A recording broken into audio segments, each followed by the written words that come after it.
That's for the that's for the thing. I just wanted to do it. All right, what's up, guys? Welcome to Balance. So this is going to be our first iteration of an attempt at a podcast to start to deliver a little bit more education and insight into not only our coaching program, but our lifestyle, how we like to coach, why we've decided to kind of take a different or semi-non-traditional approach. So I got my co-host and partner here, Zinah Friedman.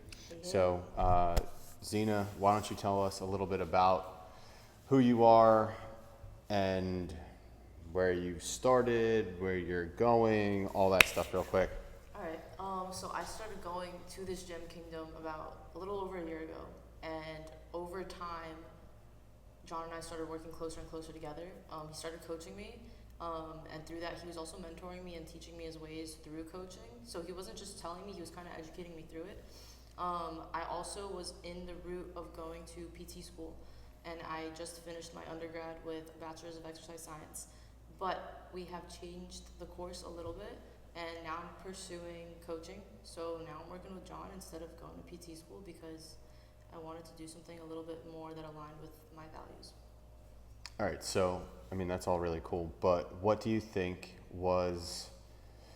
I mean, obviously I'm a chiropractor, so I'm practicing physician. If you want to be super technical, but like what you would think that I probably would have pushed you down the more go to school, do this, right? Like that seems like anybody who's done that is like, no, you need to do that for the most part, or very. Well, that's so why, what made you deviate? Conversations I had with you when I was first thinking, I was debating PT school, and then when I met you, I was considering going to chiropractic school. Okay. And then when I told you that, you kind of like, I was reading like your body language, and you weren't that like in agreement with it. Yeah. Which was setting me off a little bit, because I'm like, what the fuck? Like, you're a chiropractor. Exactly.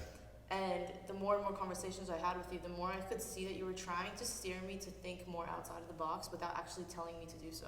Because you wanted me to figure it out on my own. Yeah, no, I remember those conversations, and I remember not being like, that's a good idea, that's a bad idea. Because I feel like, all right, hey, whatever you want to do, but let me tell you a little bit about what I know about my experience.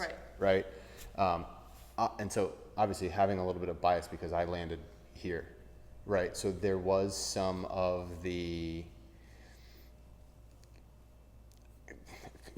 I don't even want to call it pessimism, but like cautious pessimism to like completely committing to an idea because you think that that's the safe thing to do or the right thing to do, right?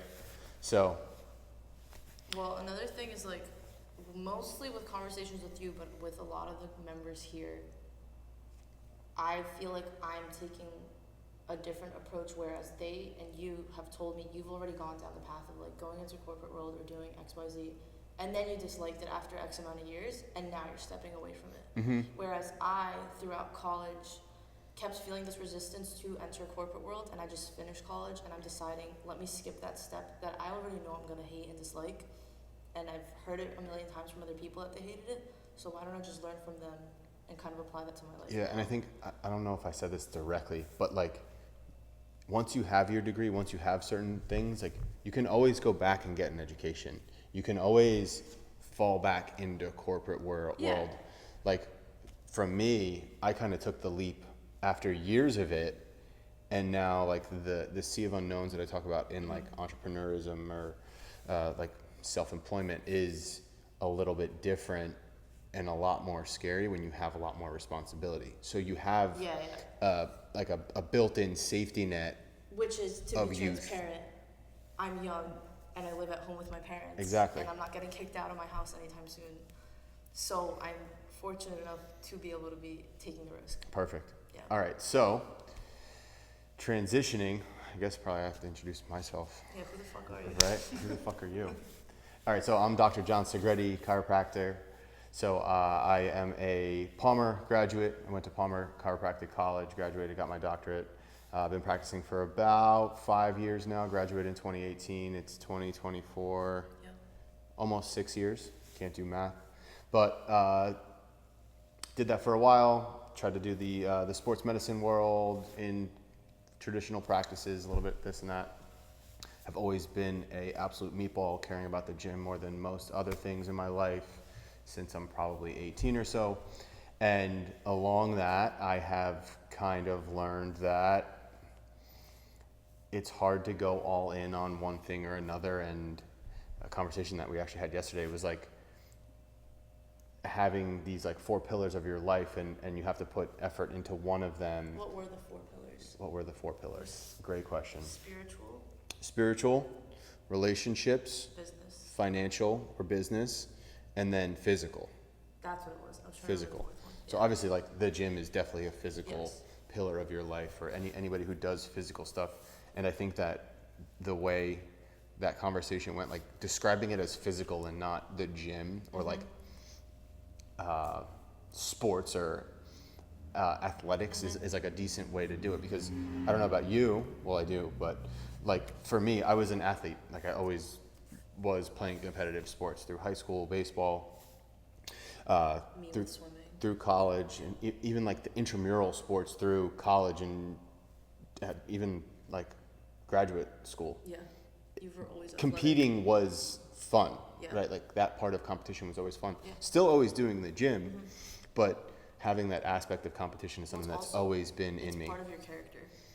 What- Hence the broken arm. Hence the broken arm. Yeah, we'll talk about that later. But yeah, so like just not saying no to an opportunity to compete. Like my buddy called me up, it was an hour before the game, and I was like, yeah, let's fucking do it, right? Like, but that's who I am, right? So now as chiropractor, gym owner, father, husband, all these different titles, I think that this might be a good transition point into why We started balance. why this is called balance, why a lot of our conversations are about balance, and how that translates to everybody else going forward. Okay.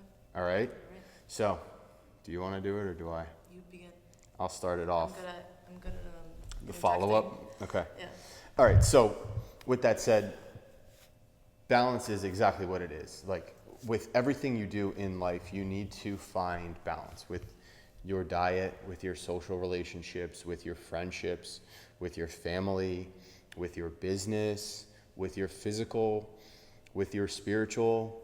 All of those things require attention, and without attention, they will fall off balance.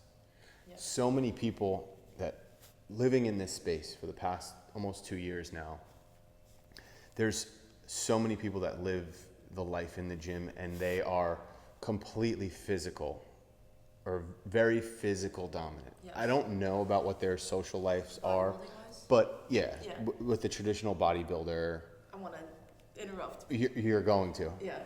So when I first went to you for coaching, you asked me, what are you trying to do? Like, are you trying to bodybuild or not? Yeah. And I wasn't really sure, and you didn't encourage me to do it. You didn't steer me away, but I saw the hesitancy in you with the bodybuilding. Yeah. So a conversation I had with myself I used to work at Equinox in New York City in Soho. So there was a guy who I looked up to. I respected his training, this and that. He had competed in bodybuilding, and we had a conversation, and I knew what it took to, like, there's nothing wrong with bodybuilding, and it's almost a respect to bodybuilding, but you have to pour all of your energy into that bucket, and all of those other pillars that we talked about probably get depleted. And this is the exact conversation we had a year ago, where it was like, I remember saying to you, I'm realizing I don't want to do bodybuilding because there's other things I know down the line I'm going to care about, like family. And if I'm going to go into something, I go 100%. Yeah, absolutely. And sometimes with bodybuilding, or like, I don't want to get into the dark side of bodybuilding, because there's, We can get into it later. yeah, that's a way later down the line thing. But there's things and sacrifices, analogy I used a lot of times, like there's a toll that you have to pay. When you are ready to take a certain step, there's a toll that you have to pay, and you're either paying it right now or you're paying it further down the line. So with that We're comes... not bodybuilding coaches. But exactly, with that, we are not bodybuilding coaches. I'm trying to improve somebody's life and their lifestyle from every aspect, all 4 pillars, right? And So with a very strong knowledge in the physical, having that kind of doctoral education, there's other things that I could contribute to help those other pillars, with the exception of like spiritual, I think, but. I can help. I have like 2 firing thoughts about this. One is, I'm blanking out now. Okay, cool. Sweet.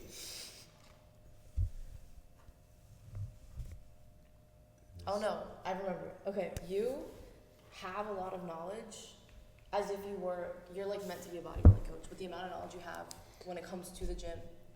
So I was thrown off when like you first were telling me you're not a bodybuilding coach and you're not trying to work with Be a bodybuilding coach, yeah. So I think it's really cool that what we're trying to do is work like with the amount of knowledge you have, and we're trying to work with people to help them like integrate gym as like almost a tool for their life for balance. It's not your whole life, it's a tool.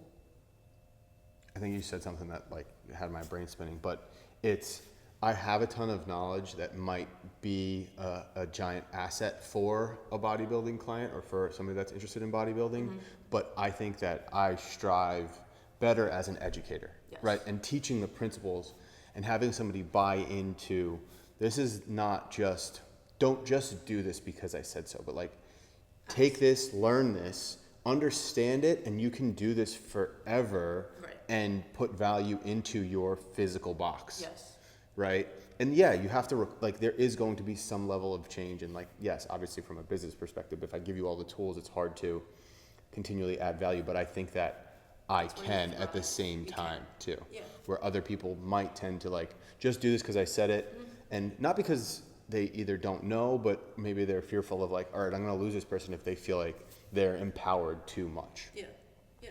But it goes both ways, I think. My final note is that a lot of people in this space, when they start entering the gym world, they think just because they like training to enhance their physique or whatever it is, that means they have to compete.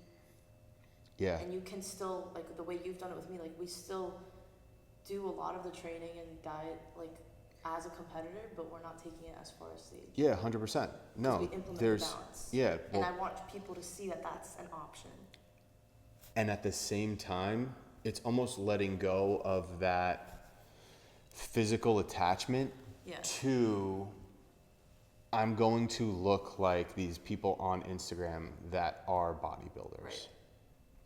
And being stuck in like, I need to be 6% dick skin shredded all the fucking time, because that's also such an unrealistic goal that I think has become normalized. And people think like, oh yeah, I'm just gonna walk around 365 days a year at sub 10% body fat and just be an absolute monster. Yeah. So with that said, welcome to Balance. This is what our conversations are going to look like, sound like. We're going to get into some other like more very niche topics, but for now, just give you a little overview, a little taste. Overview, just a sample. But all right. Thanks for being here. Thanks.